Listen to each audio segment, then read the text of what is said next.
La relation. Cela commence généralement par l'intention. Soit on s'entend bien, soit il y avait un certain je ne sais quoi. Quel que soit le mobile, c'est toujours pour une raison ou une autre que les choses commencent. Pourtant, peut-on en dire autant d'une rupture? Ici en France, on dit « la vie fait le tri ».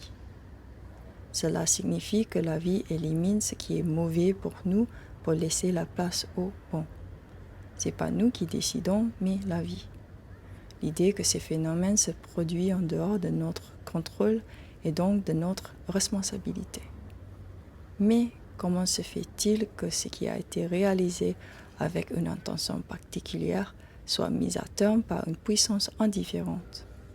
Lorsque la question se pose, qu'est-ce qui fait un meilleur ami? Souvent, on dit que cette personne nous apporte un sentiment de bonheur intime, en nous accompagnant, en nous mettant à l'aise. Et qu'est-ce qu'une amitié sinon quelque chose d'utile?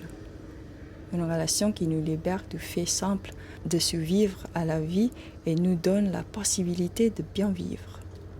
Le respect de qui compte, c'est lorsqu'on traite les autres en tant que fin en soi et pas comme un moyen de parvenir à une fin, c'est-à-dire en utile. C'est lorsqu'on les traite comme des individus à part entière qui existent indépendamment de leur relation avec nous. Pourtant, s'il s'agit d'apprécier quelqu'un à distance et non pour les sourires qu'on a partagés et pour l'essence qui nous échappe sans cesse au quotidien, qu'est-ce qui distingue alors un étranger d'un véritable ami, si ce n'est le sentiment qui l'accompagne, le bénéfice de rendre notre vie agréable et à la limite supportable?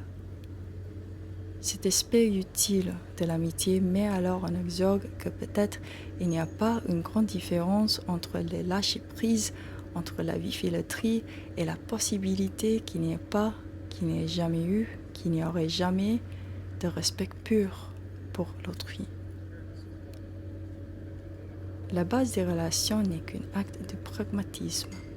Or, repose-t-on sur la mauvaise foi, l'idée qu'on resterait neutre face à la déception et à la trahison et qu'on ne compatit pas avec eux qui font aussi des choix pratiques et qu'au bout de compte, on s'utilise mutuellement.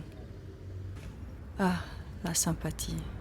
Peut-être que les amitiés n'ont jamais été basées sur le respect, mais sur la compréhension. C'est sur ce pont où s'arrête ce que l'autre représente pour nous et où commence son propre bonheur.